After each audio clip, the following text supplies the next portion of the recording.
Hey, what's up, guys? Welcome back to In My Unprofessional Opinion TV. My name's Colin, and today we have a massive interview for you. Before we get to the interview, though, remember, like the video and subscribe to the channel.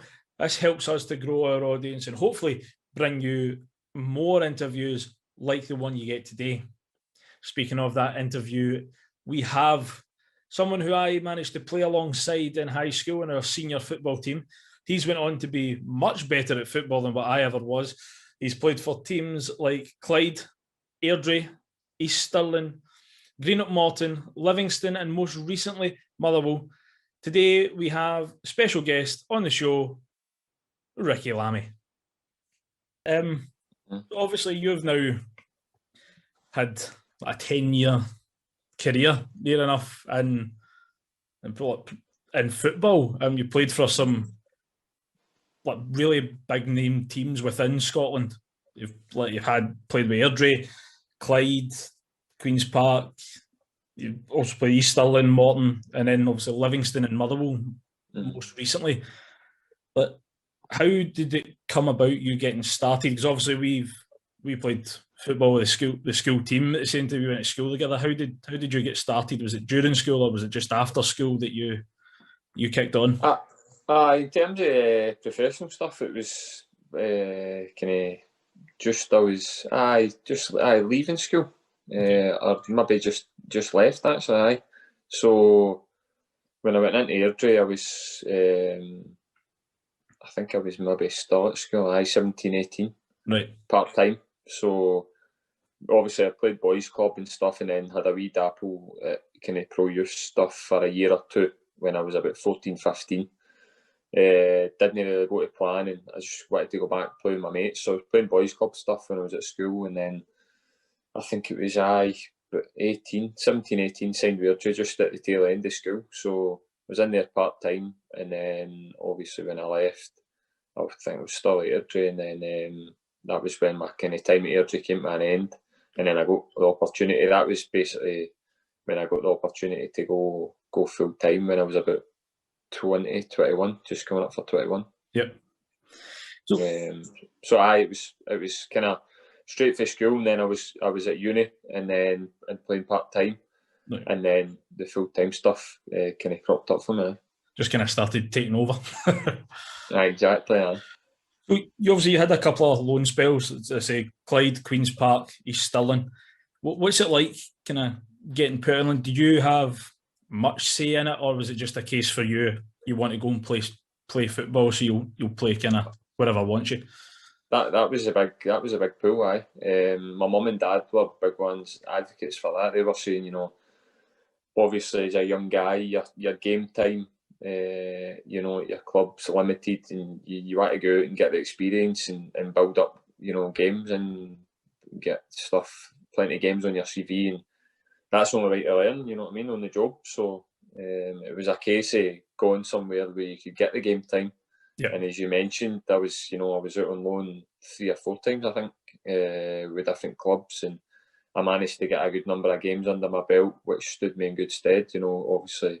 And I played a good few games for Airdrie as well, but there was just wee periods where, the usual, every club gets it, if you're a young guy, you find yourself in the sidelines from time to time, sometimes longer than others, depending on injuries, suspensions and everything. It just worked out that my game time was limited, and I wanted to go out and get playing on a Saturday. Huh?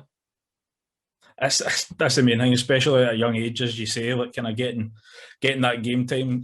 You say it stood you in good stead, and obviously it's proved to have done that. Obviously, where you're playing now. Trick. No, but I always say that, Colin, as well. Like, see, I always say, like, to younger guys when I've been to different clubs for a period of time, and I'm getting to that age now where I'm even at 27, I'm still one of the kind of more senior players, and I say that to young boys. If you can get an opportunity, there's always clubs needing players, as I say, through different circumstances, especially the now where budgets are tightening up, and there's a limited squad, and injuries happen. things happen that, clubs need players in, even if it's an emergency loan. I done that myself, went to East Stirling for 5 games at the tail end of a season just to get game time. I encourage all the young boys to go out, and as well, if you play lower down the leagues, it certainly toughens you up as well, you know what I mean? That's one of the things I was looking at, is that you're a player that has played in every division in Scotland, even back to the old third division. You've played in every division now, and also including Europa League football. So it's obviously that's a feather in the cap to have. There's some. No, it's brilliant. As you say, it's one of the ones where when you're during your career, you don't really look at it like that. You just think from team to team, and as I say, keep playing as many professional games as I can. You know what I mean? For the very start, I've been like that, and that's what my mum and dad have always said that as well. You know what I mean? It's just it's all cliche, but take each game as it comes, each season as it comes, and the longer you can do it, the better. Because there's no many people. I'm really lucky to have had the opportunities that I've had. Yeah. It obviously comes with plenty of hard work and dedication, but you need the opportunities to fall right for you as well. And it's been, it's been great so far. And I cherish it all the time, because as I say, there's no many people that get the opportunities and the chances. As you say, go and play different levels of football, and then start of this season, going to experience European stuff was different class again. So I was doing obviously I've known you for a couple of years. I've known you've been playing football and everything like that. So, but I did my homework, and I don't know if you're aware of this, but on Wikipedia there is an interesting fact about you, that you that you were found to be the fittest player in the SFL in 2013. I was wondering what you were going to say there. That is on Wikipedia. Now, is that true? That is a fact. Yes, was that found? That is a fact. It's probably not as clear cut as how it reads. Right. It wasn't like every single person went and got tests and I came out as the fittest. So basically, what it was is it was a challenge. It was a sponsors challenge. Obviously how the cup competitions get sponsored. Yeah. So it was like Ramsden's had sponsored the cup that year, and what they had set up was a challenge. So it was basically for all the divisions, each club had to send a player to compete in there was like a heat stage where it was a regional thing. Right. So you went and there was like a heat and like a semi-final as such. And you competed in a series of events, and then the winners for each of the regional thing we went to was the rugby club in Glasgow. Right. Okay. The indoor bit and the running track and stuff. Aye. You went there for the final, and the same testing again in the final, and I came out trumps. So I got myself a wee check that covered some of my uni stuff, my debts to my mum and dad at the time, and then got myself a pair of trainers or something. But no, it was a good title to have, and it's something that I brag about from time to time. Aye. Quite right. I'd be getting that plastered everywhere, mate. Definitely. So obviously, with it, the last couple of years, you've been playing in the SPL. Two really good years with Livingston. How did the Motherwell move come about? Was that just the kind of the end of your contract, and how did that come to? So basically, I signed a 2-year. Initially I signed a 1-year contract at Livingston, and then extended it in my first season. So I'd only played a couple of months because, again, I was taking that step up. I had played in the Championship for, I think it was 3 years in my 4 years at Morton. I'd played in the Championship, so I'd played at that level and felt as if I'd established myself at that level. And then the opportunity came up to take the step up to Livingston. Really enjoyed that, and then I was coming to the end of my second year at Livingston, and Motherwell obviously had got in touch with me. It was freedom of contract ties when you're in your last 6 months. So it was obviously last year where COVID hit and everything was kind of thrown up in the air, all the uncertainty, and it was they had contacted myself. There was 1 or 2 other clubs that I'd spoke to in the SPL, and I thought that Motherwell had literally just finished, obviously with the season being curtailed, had finished third. The European football was secured, and obviously I knew, like say, obviously Tony was at the club. Declan Gallagher I'd played with before. and then there was a couple of other guys, you know, that I was that I had kind of known of, and a really, you know, talented group of players, and obviously to go and achieve third, this speaks for itself. But it was a great prospect for me, and I was, you know, jumped at the chance to get on board. Obviously, you mentioned Tony, somebody that we both went to school with. Was he not a major force in you getting there? Because obviously you've mentioned like the Europa League football and stuff like that is a massive opportunity playing. But did that play a part going into somewhere that you knew? Obviously, Declan Gallagher, you knew Tony, like kind of familiar atmosphere, especially in such like an unfamiliar situation like the way the season started. Aye, that's it. It was really strange because obviously football's one of the ones where it's, you know, it's the big merry-go-round, as they call it, and it's everybody knows everybody else, and you know somebody in every changing room because you've crossed paths at some point in your career. But aye, it was, you know, it was.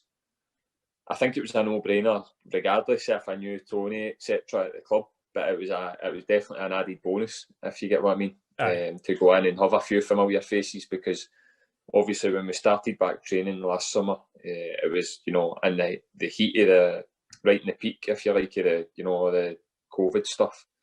So we were lucky just to get back pre-season training, and then for weeks that was like separated groups, small groups of us training together. So it was, you didn't even have the chance to go up and meet your new teammates. You know what I mean? You were just seeing guys in the passing for I think it was 5 or 6 weeks, where you're just seeing guys in the passing before you could do contact stuff and larger group stuff. And it was a weird one, but it was definitely a boost. I had Big Decky, he was in my small group. It was kind of a defenders group, so I had a familiar face in there, and the rest of the guys were brand new, to be fair. I'm good pals with them all now, obviously. So it was kind of an easier transition, if you like, going into a new club. So obviously playing with Deck and obviously Tony as well. You came in, and it was Stephen Robinson that was the manager. Like, obviously reading at the time, and he said that he'd been watching you since you'd been playing with Morton, so he was very familiar with how good you were and what level you were at. How did you guys cope with the change of manager? Because obviously, like any time, it's going to be a bit disruptive, because you're getting one training, or one way of coaching in, one way of coaching out. How did you cope with the kind of the change in manager? It was strange. I've never really.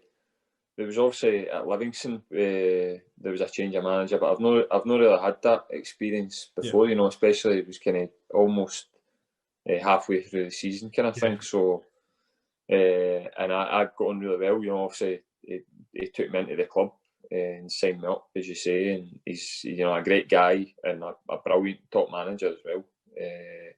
You know, as I say, the what he had achieved obviously with the club speaks for itself, you know, in the European football, cup finals, you know what I mean? And he's, you know, he's worked with the Irish national team, you know, he's a great manager and a great guy. And I thoroughly enjoyed my time, but, you know, it's one of the ones in football, results when they're going for us, and change of manager came, and obviously the new gaffer came in, and we were struggling for results, and we managed to pick up, you know, a fair few points. We went on a good run and kind of turned the season round. But it was just unfortunate we couldn't have done that earlier on in the season, and went on to have had a better finish and had a more kind of positive season.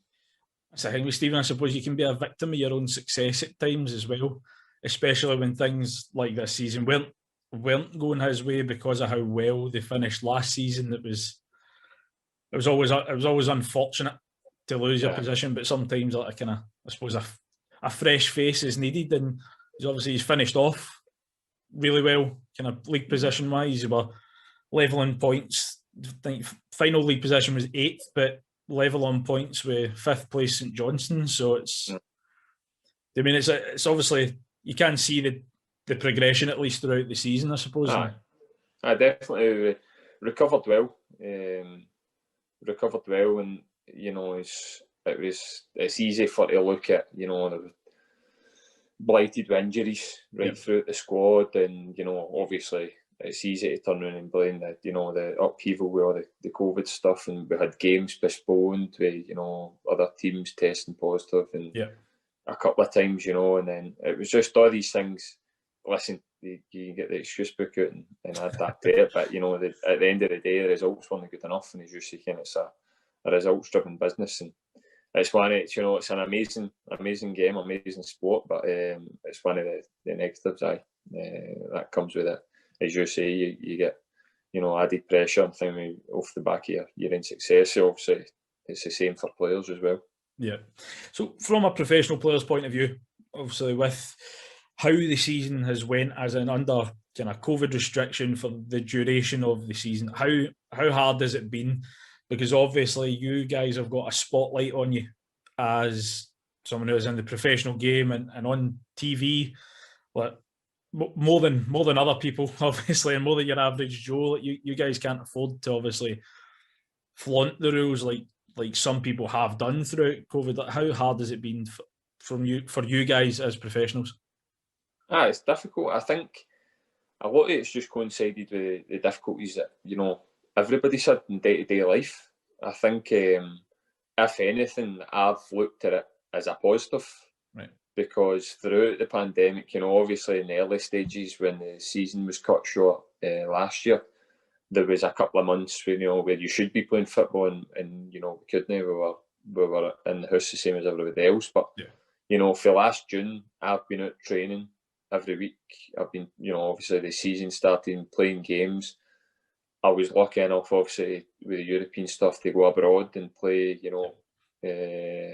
in Ireland and Israel. I mean? It was great experiences with the rest of the boys in the club. So I've been really, really fortunate. So for me, I've looked at it as a positive. I've been able to go out the house every morning, go up, have my coffee and leave every morning and go to work. You know what I mean? It's whether a lot of people have not had that pleasure and privilege. Yeah. A lot of people maybe not see it as a privilege to go to their work, but I'm sure the day now, after the kind of year and a bit that we've had. So no, I've seen it as a great point. Listen, it's came with its challenges as well. You look at it, you just need to look and see. I'm watching the playoffs tonight. You look at the games that have been played in the last week or two with fans in the stadiums, and you see the lift that it gives everybody and the tempo it brings to the game. And it's there's no hiding the fact that it's affected the games, the quality of the game this year, I think. And it's not intentional for players or anything. I just think that there's that extra buzz missing for the stadiums and the terraces. And, it's, again, you could turn and use it as an excuse for not to have a successful season. But, there's plenty to get punters back through the gates in the next month or two when we're back at it. And hopefully get back to some sort of norm. Well, that's the thing. So looking back at the season, obviously it's all done now. What's kind of been the main highlight for you? You think it's good? You think it is the Europa League stuff, or what do you look back at this season and take positives from? I think, I think that's been, as an experience that I want to look back at, because you never know. When you experience things like that, you look back and think, I'm going to, cherish that, because you never know if it will happen again. So no, that experience was brilliant. And then there's been some great results this year. We've came close, so many in cup competitions and stuff, and obviously we lost in penalties to Hibs, who went on to play in the final on the weekend there. Yeah. So there's been some narrow misses, some really good performances. Even early doors in the season, we had some great performances. Got to Pittodrie and won 3-0. Really dominant display. You know what I mean? No many teams will go up there and keep a clean sheet and score 3 goals. So there's been positives littered throughout the season, which makes it a wee bit more frustrating that it's not kind of been more a successful one. But it's ones like that you can look back on and say, the quality's there. We just need to do it more consistently coming into this season, and hopefully it'll be a better outcome. So going on to that, what is the plans? Can I take some time off, enjoy the downtime in the Euros, and then get right back to it? I thought you were going to say the weather there. Oh no, we're not enjoying the weather where we're from, mate. Nah, exactly. You know, we've got our programmes and stuff already sent over to us, so we've got that to look forward to, the fitness work. But a couple of weeks, some downtime and chill out, and take advantage of the lovely weather, and then, you know, back at it. So we've got 4 or 5 weeks off. Obviously, you know, 3 or 4 of that will be building back up fitness wise, building back up, doing stuff yourself. Yeah. To go back into it mid-June. So it's I'm always the same. You have a week or 2 off. The body maybe needs 3 or 4, but you have a week or 2 off and you're ready to get back at it. I'm like, you can't just sit down and no day in. No, you've got to, especially I suppose with you being active most weeks, like you've got to, you're kind of used to it. I've tried. It's not as vigorous on the joints or that, but I like how I've been getting a few rounds of golfing, keep me out of the house. And that's the aim of the game for me now. That's as good a sport as I can play at the moment. So that'll be my job for this summer. My wee brother started taking up golf, so take him out and scalp him a few rounds would be a good laugh. One of the most frustrating sports, but it's good when it's going good. Well, that's it. What's they saying? It's like a good walk wasted. And some of my rounds are 100% a good walk wasted. As long as you get the weather, it's not bad. But again, that's never a given either. Toss a coin. Well, mate, thank you very much for this. As I said, it's been great. It's been great to speak to you for the first time in a good few years. And enjoy the time off, and good luck for next season. No bother, anytime, and all the best, mate. There you have it, ladies and gentlemen. Motherwell centre half Ricki Lamie. Massive thank you to Ricki for taking the time out of his evening to join me with that interview. It's been a while since I spoke to Ricki, so it's great to see just how well he's doing at Motherwell. Hopefully, we get him back on the show again at some point next season, so stay tuned for that. We'll try and get that sorted for you guys. If you enjoyed that interview, guys, please hit the like button and also subscribe to the channel. The more subscribers we get, the more eyes that we're getting on our content for you, and hopefully the more high quality interviewees that we can attract. Don't forget to take a look at our social channels on Facebook, Instagram and Twitter in order to keep up to date with everything that we're doing. That will include any interviews that are coming up and also any live shows that will be going online. Last of all, guys, I would like to thank you for your ongoing support. We're hitching a bandwagon to the back of this train and we want you guys along for the ride. So guys, get on board, subscribe to the channel. I've been Colin. This has been In My Unprofessional Opinion TV. And until next time, take care.